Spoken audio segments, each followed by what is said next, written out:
চারটি রাশি আছে যাদের ওপরে মানে খুব শীঘ্রই ওরা এতটাই কমজোরি থাকে, এরা কোনো তন্ত্রক্রিয়া, কোনো বশীকরণ, কোনো কেউ কিছু করলে খুব শিগগিরই এরা অ্যাবজর্ব করে নেয় এবং এরা অসুস্থতা বিভিন্ন কারণে এরা ভোগে। তাহলে এই যে চারটি রাশি অত্যন্ত দুর্বল মানে হয়ে থাকে, যেই রাশিগুলোকে সহজেই কবজা করা যায়, এইটার রেমেডিটা কি আছে আর এই রাশিগুলো কি কি একটু জেনে নেওয়া যাক। রাশিগুলো হচ্ছে সিংহ রাশি, কন্যা রাশি, বৃশ্চিক রাশি, মকর রাশি।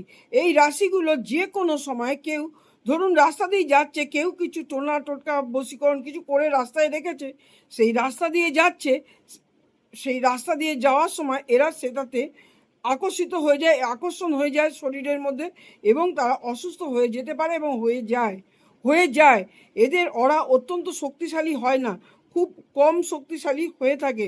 তাই জন্য এই রাশিগুলোকে ঠিক করার জন্য কি করতে হবে, কালো কার নিতে হবে। দশকর্মার দোকানে পাওয়া যায়, 3 ভাঁজ করে কালো কার বড় করে নিয়ে আসতে হবে, 2 মিটারের মতো নিয়ে আসতে হবে। নিয়ে এসে ওটা 3 ভাঁজ করে ওটার মধ্যে 11টা বা 9টা গিট দেবে, আর একটা করে গিট দেবে, এই মন্ত্রটা বলবে ওং নমো ভগবতে বাসুদেবায়, আর একটা গিট দেবে ওং নমো ভগবতে বাসুদেবায়। এরকমভাবে 9টা বা 11টা গিট দেবে।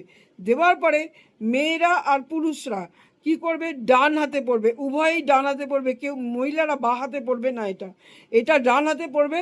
তাহলে এটা থেকে কোনো নজর বাঁধা, কোনো তন্ত্রক্রিয়া, কোনো কিছু করলে এটা থেকে মুক্তি অবশ্যই পাবে। বা এই তন্ত্রক্রিয়াতে যারা আক্রান্ত হয়েছে তারা যদি এটা করে এবং এটা ডান হাতে এরা বাঁধে, আমার এখানে বলেছে কেউ, তারা বাঁধে অবশ্যই এই জিনিস থেকে তারা মুক্ত হতে পারবে। ডান হাতে এটা বাঁধতে হবে আর মন্ত্রটা বলতে হবে ওম নমো ভগবতে বাসুদেবায়।